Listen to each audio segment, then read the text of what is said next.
to Oh the Horror. I'm Fedora. And if you watched the end of the last episode, you'll know I managed to track down one of those 3 demons that escaped from the dragon statue. I've been tracking its movements down, but it looks like it might have already possessed somebody. This does not bode well. Well, not much I can do about it at the time being, so might as well get a review done. So let's talk about Final Destination. Released in 2000, Final Destination was a horror movie that showed us that if you don't die in a big disaster, you'll sure wish you did, because death must always be satisfied. After having a psychic premonition of his plane exploding mid-air and freaking out, Alex and his friends are removed from the flight just before it does indeed explode. As a result of this, the literal shadow of death begins stalking the teens, causing them to die in a string of bizarre and brutal coincidences. The movie also stars Candyman himself, Tony Todd, as the creepy coroner, William Bloodworth, who provides them with exposition on their now seemingly hopeless situation. That's all that really needs to be said about the story, because the formula is pretty much the same for the rest of the series, apart from the rules occasionally changing, and obviously it taking itself less seriously. Not that that's necessarily a bad thing, because with Final Destination, it's the madness of what could possibly happen to this person that keeps us interested. Because unlike a slasher villain, death has no limitations, and the insanity of the kill scenes can be anything the writers can imagine. And then in 2009, we got the 4th entry to the series because they wanted this to be the 3D one. And funny enough, my copy of the movie actually comes with some special edition The Final Destination 3D glasses. So let's pop these bad boys on and talk about the movie in question. The Final Destination. Yeah, just throwing in a "the" sure wasn't confusing at all, even if they did intend this to be the final entry. Especially considering it isn't, and they've gone back to using numbers again. Granted, the Alien series did something similar. However, if you just flip that S around and haha, problem solved.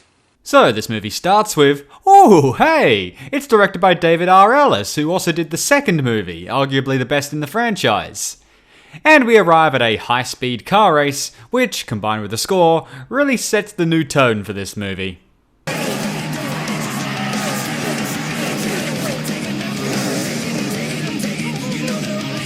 Yeah, we know we're not scary anymore, so instead, get ready for some high adrenaline bloodshed, motherfuckers! And in the spectator stands are our heroes for this movie. Pepsi! So the first kill of the movie is going to be a sudden onset of diabetes?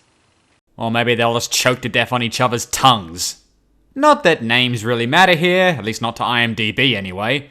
But here we have Nick, his girlfriend Laurie. One fucking day at a time. God no! Not that fucking Laurie! Hunt and Janet. And now get ready to see them all get massacred!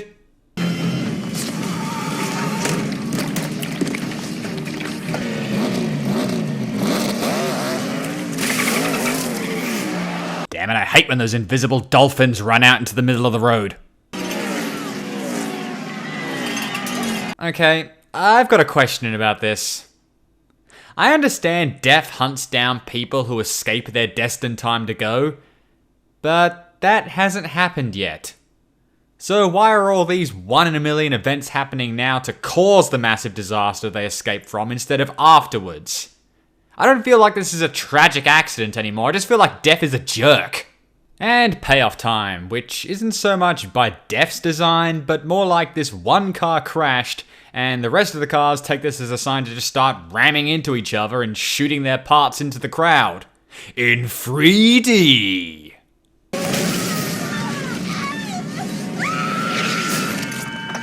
Well, I guess that got her engine going.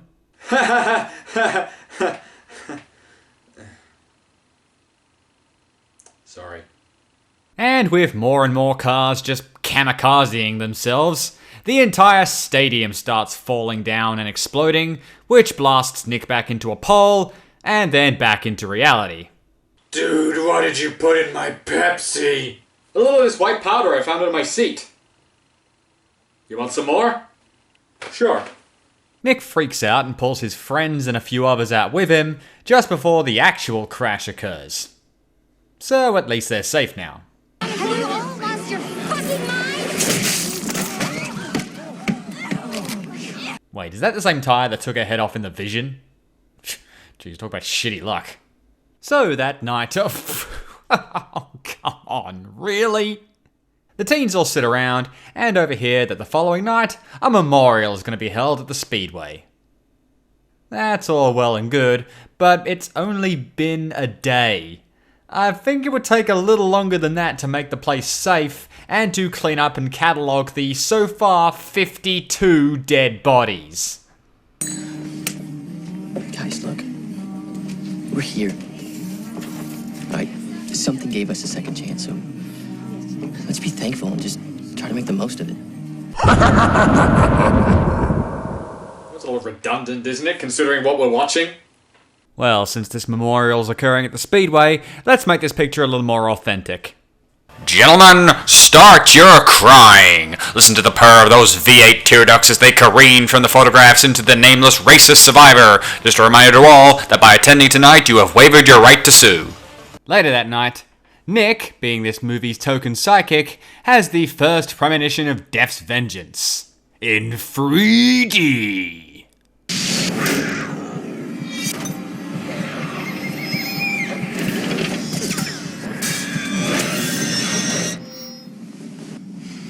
What's wrong?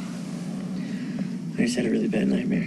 I have told you about my crippling horseshoe phobia, right?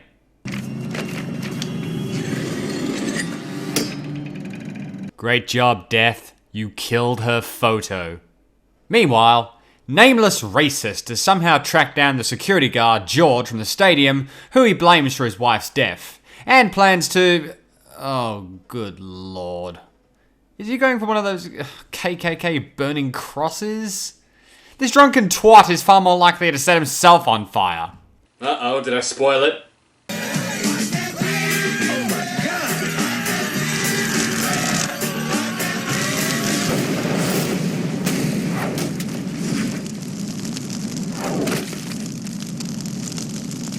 I'm surprised George didn't get impaled by a rocketing finger or something.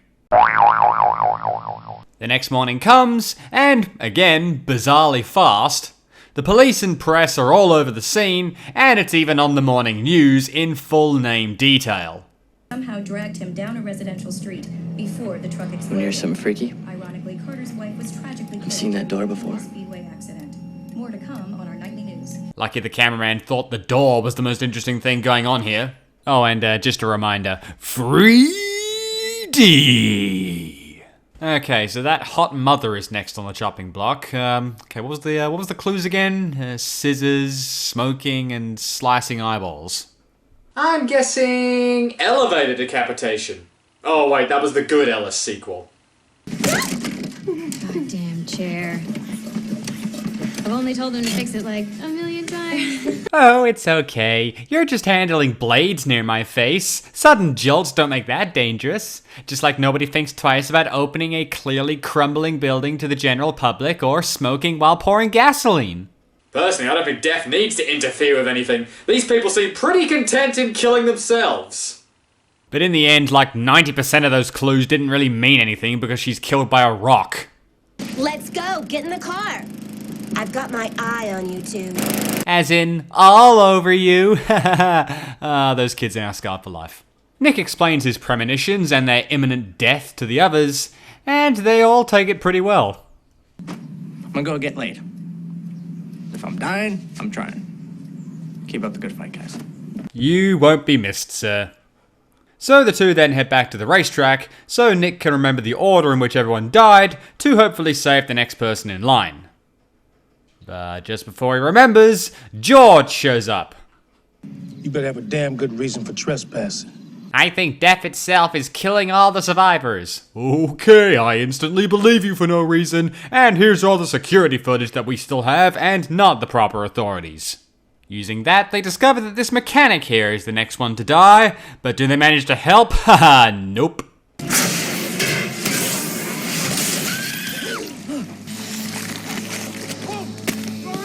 Oh yeah, Steve. I'm just fucking peachy. Think. Focus. One of them had to be first, even if it was 1 second before the other one. I gotta say, these guys are pretty tough. If I saw somebody literally sliced into tiny pieces right in front of me, I might show one of those, emotions. So, it seems the next death is gonna be water-themed. Clear River. Very clever movie. Which means it's a toss-up between Dickhead Hunt, who's at a public pool that actually has designated having sex areas, and characterless Janet at the car wash. Oh, don't make me choose! Hey, Lori, I'm at the car wash. I'll call you back in 5. Janet, wait! Wait, shit! Because you really need to concentrate while in an automated car wash? There's more of this town's great sense of safety. An open electrical box inside a car wash. After many malfunctions and bursts put Janet in this unpleasant situation, You'll never get away with this. Laurie and George arrive just in time to save her. However, Hunt is not so fortunate.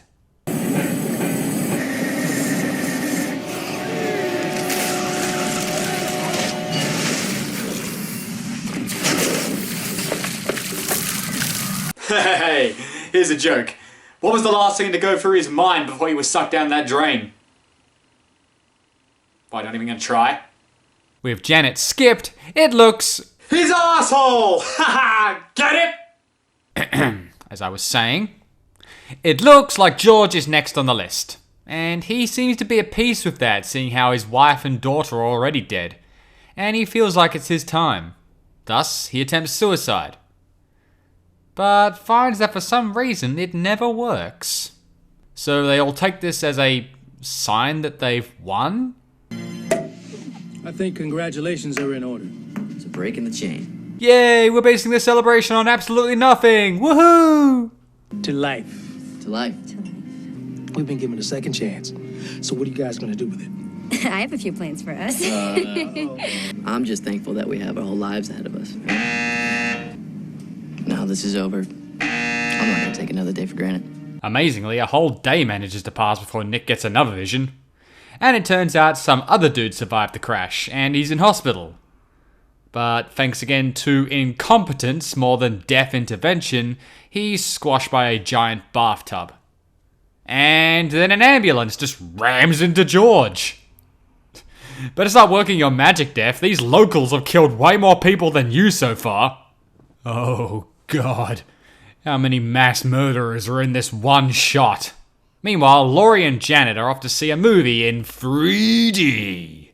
And Nick's following vision shows the entire theatre blowing up. So, is everyone in that cinema destined to die as well? Would they still have been if the girls weren't there?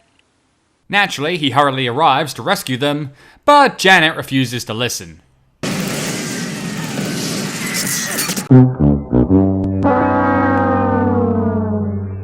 Behold, death carefully correcting itself by killing everyone in this entire shopping centre just to get to 3 people. Death's the kind of guy who would try to fix a car dent by using a wrecking ball. Or maybe he just wanted to set up one of the most boss kills in the entire franchise.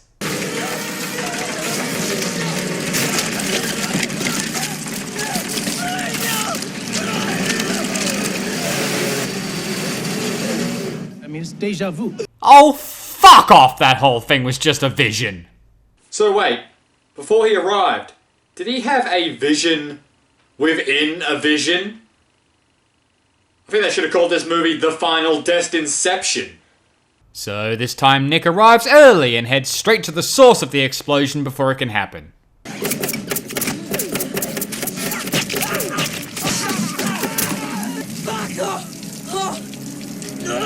Okay, for all of my riffing, I will admit this scene is actually pretty damn intense.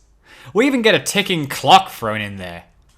And with the explosion mere inches away from happening, Nick just manages to set off the sprinklers, putting out the fire and saving many, many lives. What a damned hero that boy is.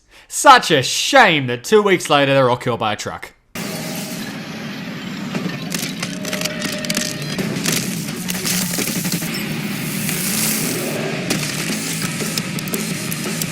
And that was the final destination.